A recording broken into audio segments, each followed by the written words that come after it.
રામ રામ ખેડૂત ભાઈઓ, આજે હું ઘોઘાવદર ગામે આવ્યો છું. વર્મી કમ્પોઝ ખાતર કઈ રીતે બને છે અને ખેડૂતોને કેવું ઉપયોગી થાય છે એ માટે આપણે એના ઓનર છે તેને જ મળીએ. જય ગૌ માતા. આ ઘોઘાવદર ગામની અંદર કૃષિ જીવંત વર્મી કમ્પોસ્ટ તાલીમ કેન્દ્ર છે.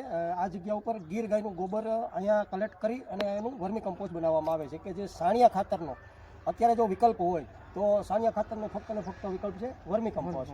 અને તમે જોઈ શકો છો આ કંઈ માટીનો ઢગલો નથી. તમે જો આ છાણિયું ખાતર જ છે અને આખો મોટો ઢગલો છે, લગભગ 50-60 નંબર જેટલો ઢગલો હોય છે અને પ્યોર છાણ જ છે. બીજું કોઈ વસ્તુ આમાં માટી કે ટાઈસ પહેરવેલી નથી, પ્યોર છાણ છે. તમે જોઈ શકો વિઠ્ઠલભાઈ, છાણિયું ખાતર તો ખેડૂતો વાપરે જ છે, પણ આ તમે બનાવો છો વર્મી કમ્પોસ્ટ, હું કામ ખેડૂતોને વાપરવું જોઈએ?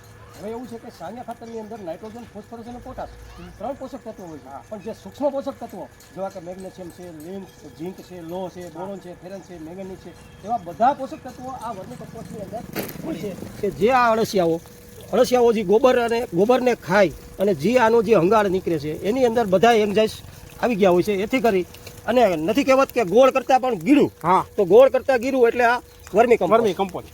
અને જે સાણિયું ખાતર છે એ વીઘે 1 ટોલી નાખવી પડતી હોય, એની જગ્યાએ આ 200 કિલો હોય, 200 કિલો એટલે 1 વીઘાની અંદર ઇનફ થઈ જાય કે હવે પશુધન ઘટી ગયું છે. હા, કે હજી 3 ટોલી કે 2 ટોલી સાણિયું ખાતર મળવું મુશ્કેલ છે.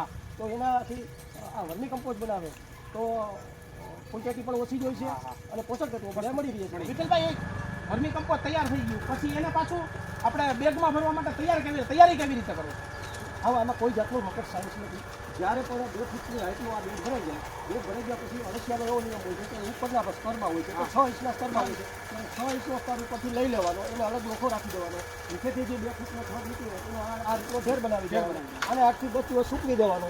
સુકાઈ ગયા પછી કે એનું ગ્રેડિંગ થાય કે આ સારણાની અંદર નાખી અને જો તમે સોના જેવું, બ્લેક સોનું કે આવું વર્મી કમ્પોસ્ટ આ તૈયાર થઈ જાય. અને આ જમીનની અંદર બહુ ઓછી માત્રામાં કે વીઘે 200 કિલો જેવું નાખી અને ખેડૂતો સારામાં સારા પરિણામ મેળવી શકે છે. અને ચાની ભૂકી જેવું જો તૈયાર થઈને કમ્પ્લીટ. હવે આ આપણું વર્મી કમ્પોસ્ટ તૈયાર. આ સોના જેવું વર્મી કમ્પોસ્ટ લેવા માટે વિઠ્ઠલભાઈને સંભાળ. વિઠ્ઠલભાઈ, આપણા મોબાઈલ નંબર આપી દો.